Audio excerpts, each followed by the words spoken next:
Welcome to your lesson on the alternate segment theorem. Before we begin this theorem, let's recap the ones we've learned so far. First theorem we saw in circles was Thales' theorem. It's a theorem that shows when we have a semicircle and an angle inscribed in that semicircle, or an angle opening to a diameter of a circle, that angle will be 90 degrees. The second theorem was this one. If we have a radius meeting a chord at a 90-degree angle, then the chord is bisected. That means this piece is the same length as this piece. Third theorem, if we have a tangent line to a circle and a radius extending to the same point of tangency there, then that radius and that tangent line will meet at 90 degrees. They are perpendicular. Fourth theorem, if you have two tangent lines to a circle at two different points of tangency, but those two tangent lines meet at an external point, then the segments created between the points of tangency and the external point are the same length. So AP equals BP here. Theorem 5, we have a central angle here and an inscribed angle. If both of those angles open to the same arc on the circle, then the central angle will always be twice the measure of the inscribed angle. And finally, theorem 6, if you have two inscribed angles opening to the same arc on the circle, then the two inscribed angles will have the same measure. Okay, great. Today we're ready for theorem 7. Theorem 7 looks like this. There's something happening in this circle, in this tangent line, and it has to do with angles. This is one of the tougher theorems, and I don't think it was very clear from the diagram right away. It's not very obvious what the theorem might be, but as we've done before, I want you to take a moment, look at this, and see if you can make a conjecture, some kind of theory about something to do with angles in this diagram. What do you think? Okay, now that you've tried that, we're going to follow through the way we have been doing as well. We will go to Geogebra together, and in Geogebra we will discover this theorem. So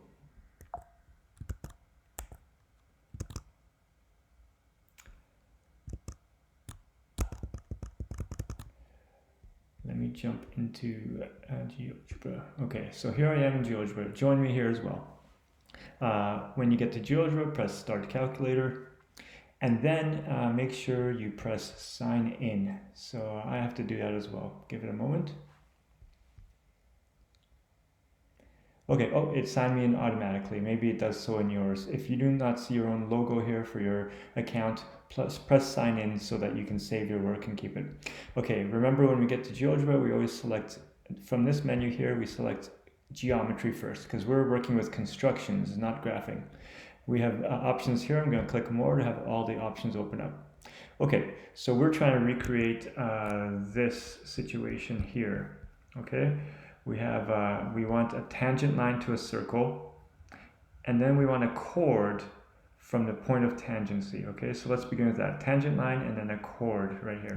Let's try that. So grab the circle tool here. I've made the circle. I'm going to use the move arrow here to move the circle more centrally here. Here we go. Okay, now I'm going to create another point, because this is the point here that changes the size of my circle. So I'm just going to let that point be, and I'm going to grab point tool here and add another point, because I want to create a tangent line at that point. Let me make this a little smaller. Okay, now I want a tangent line at C, so I go to here and I see tangent. Where is it?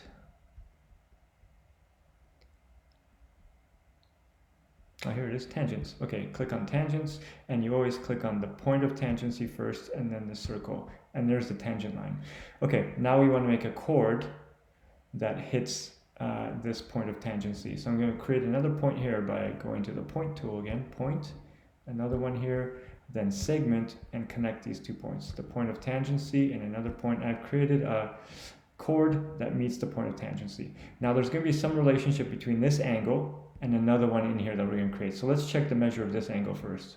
Let me move this point a little bit. Oops, let me undo that. Move, I'm going to move this point just a little bit there so I get my angle like that. Okay, now if you remember to measure an angle, go to the measuring tool here, angle. Oh, but to measure an angle, you need 3 points. 1, 2, and I don't have a third one, so I need to add a point here first. Point right here. Okay, now let's measure that angle. Angle, okay. 1, 2, and 3, and there it measured the angle. I'm going to use the move tool one more time to move this angle measure a little bit out here so I can see it. And I'm also going to click on that and hit the dots here to change the settings. I don't want it to show me the alpha equals, I just want the angle measure. So here where it says name and value, I'm going to put value only. And now you can see, close that, it's now just the angle measure. Okay, that angle is 71 degrees. Now, if we look back at the diagram has that chord and that tangent line, but it also has this other inscribed angle, that opens to the same chord. Okay, so let's create that. I need an inscribed angle that opens to the same chord. So I'm going to need another point here to create an angle. Point, click here, segment, and now I'm going to make my second angle. 1, 2, and then create this segment also. So here's my new angle here, this one here, and it opens to the same chord as this one. Now to make it clear which angle is which, we can also change colors. I'm going to, I don't need that. Undo that. Okay, I'm going to move tool, I'm going to select this line and go to the color here. I'm going to make it red. I'm going to select this one also, make that red as well. So that's the inscribed angle. And now I'm going to make the other one, the angle we had on the tangent, make it a different color so we can clearly see it. There's that. And here's this, make that blue as well. So now we can clearly see the two angles we're talking about. We're talking about this angle here, which we've already measured, the tangent and the chord. And now this new inscribed angle that opens to the same chord. We're going to measure that angle right here. So go to measure the angle, and I'm going to go in order here. Remember, if you've done this a few times already, you notice that sometimes when you're going from point to point to point, and it's measuring an angle, it doesn't measure the one you want. Here it's measuring the exterior angle instead of the interior one. So I'm going to have to select the points again in the reverse order. Okay, so let me undo that, and I'll start here this time. So go to angle, start at this point, this point, this point. There, it measured the internal angle there. Now I'm going to do move again, move this out, click that, settings, get rid of the beta symbol here. I just want 71, so I'm going to put value. Okay, there we have it. Okay, so I think the relationship is clear right away. You can see this blue angle here is the same measure as this one. Is it always going to be true? Well, that's the beauty of GeoGebra. We can now use the move tool, move things around and see if these remain the same. So I'm going to drag this point. Oh, look at that. No matter where I move that angle always has the same measure as this one. Okay, so when you have this inscribed angle opening this chord, it's going to have the same measure. Okay, what happens if we move point D? That means change this angle here. Let's try that. Okay, I'm making that angle smaller, 52.1, but again, this one remains 52.1, and again, no matter where I move that, 52.1. All right, great. So we've just discovered what's called the alternate segment theorem, and I'll explain in a minute why it's called the alternate segment theorem. But right now you can see that angle and that angle are congruent. Okay, press save, save it in your GeoGebra, and save it as Theorem 7. Alternate segment theorem. Okay, now you have all 7 theorems saved. Press save, and let's go back to the presentation now. Okay, great. So now please open the study guide you've created. You've created an electronic study guide for this unit. We're going to add this theorem to your study guide. Okay, so here we have Theorem 7, angle between a tangent and a chord. So you can see here marked in red, those angles are congruent. Okay, the angle between a tangent and a chord, so this angle, at the point of contact, right here, that angle, is equal to the angle subtended, and this is the part that's a little difficult, the angle subtended by the chord in the alternate segment. Okay, what is an alternate segment? Here's a circle, and based on our circle vocabulary, we learned that when you put a chord in a circle, that region in there is called a segment, and this is another segment.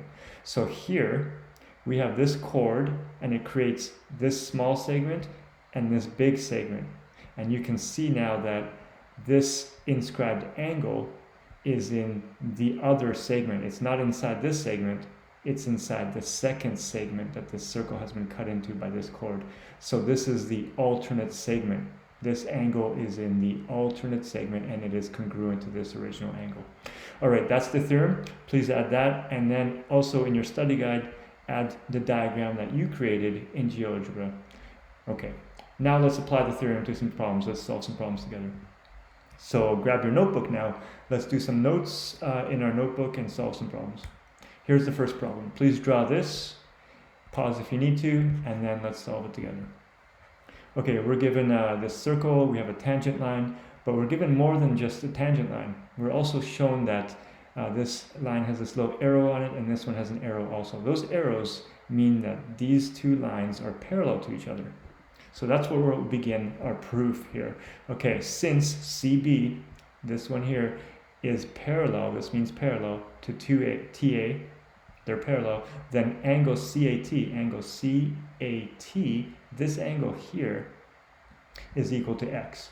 Because we know from, I don't know, back in maybe grade 7 or so when you studied this kind of thing, when you have parallel lines and a transversal through the parallel lines, these two angles here are congruent. They are called interior alternate angles. So we can see here, equal alternate angles.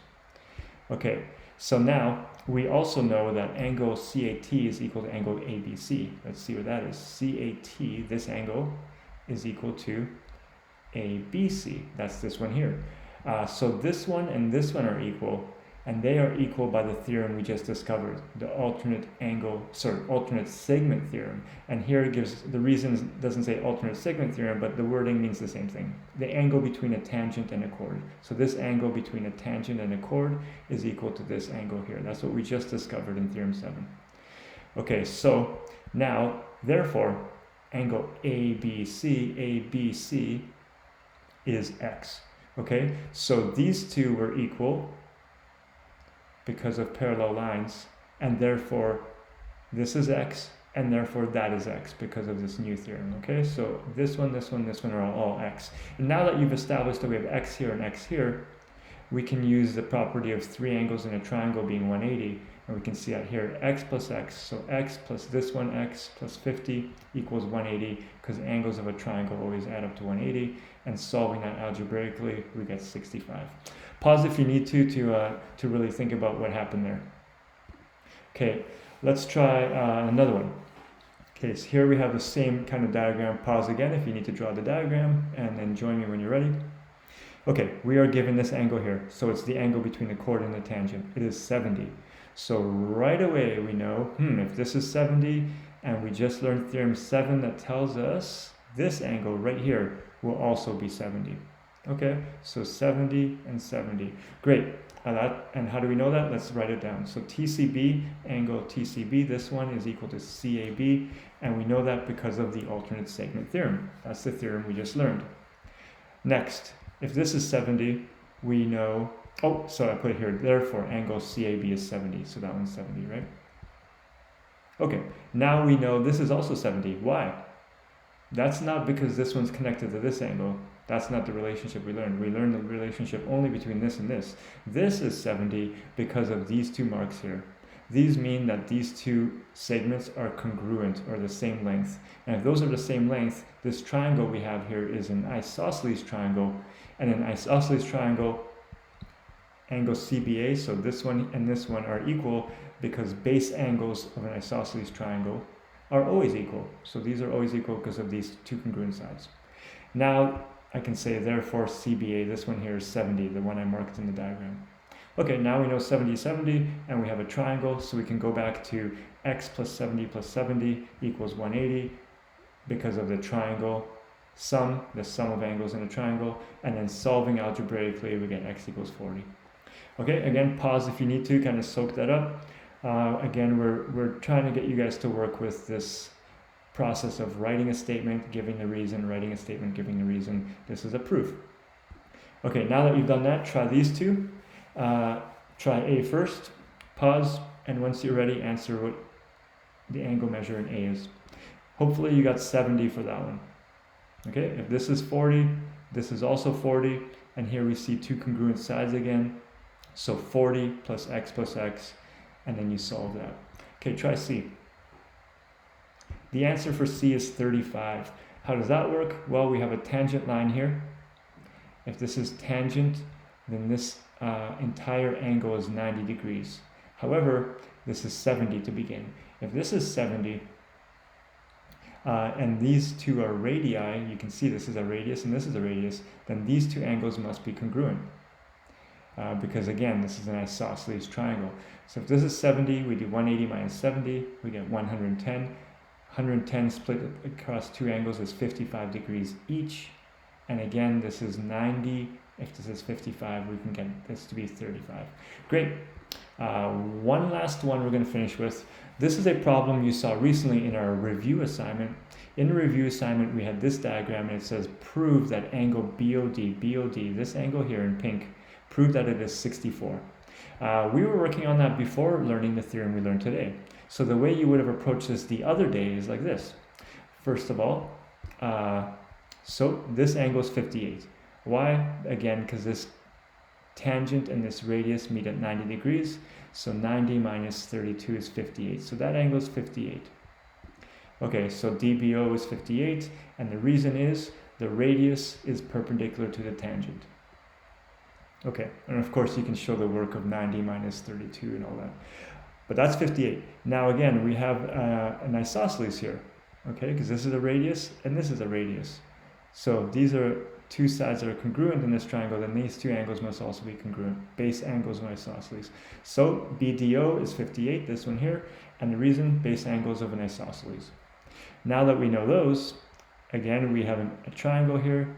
All angles make 180, so BOD is 64. We've proven what we need to prove because triangle angle sum. Again, you do 180 equals x plus 58, and you'd solve for that being 64. Okay, that's the way we would have approached that the other day. But now it's good to know, and it's good to see all these connections between our theorems. Using today's theorem, we can answer the same question. To begin using today's theorem, we can say that this angle right here is 32 because of the alternate segment theorem, the theorem we learned today, right? Here's the angle outside here between a chord and a tangent, and then here's an inscribed angle opening to the same chord, so that angle and that angle are the same. That's the theorem we learned today. Now, if this is 32, we can also see we have an inscribed angle here and a central angle, and the inscribed and central angle both open to the same arc. So that means BOD is 64. This angle is 64 because the central angle is always double the measure of the inscribed angle if they open to the same arc. So you can see two different ways to prove this angle is 64 here. One is using our past theories, and today is using today's theorem. So it's good to see again these connections. It's also good to know that this is how theorems work. Theorems are based on axioms, which are given facts. And then using the given facts, we build, and create new theorems. And the theorems kind of end up being new facts that we know. So this is a good demonstration of how we can build some skills into the next skills, and it all builds on top of each other. Great job. We'll see you soon.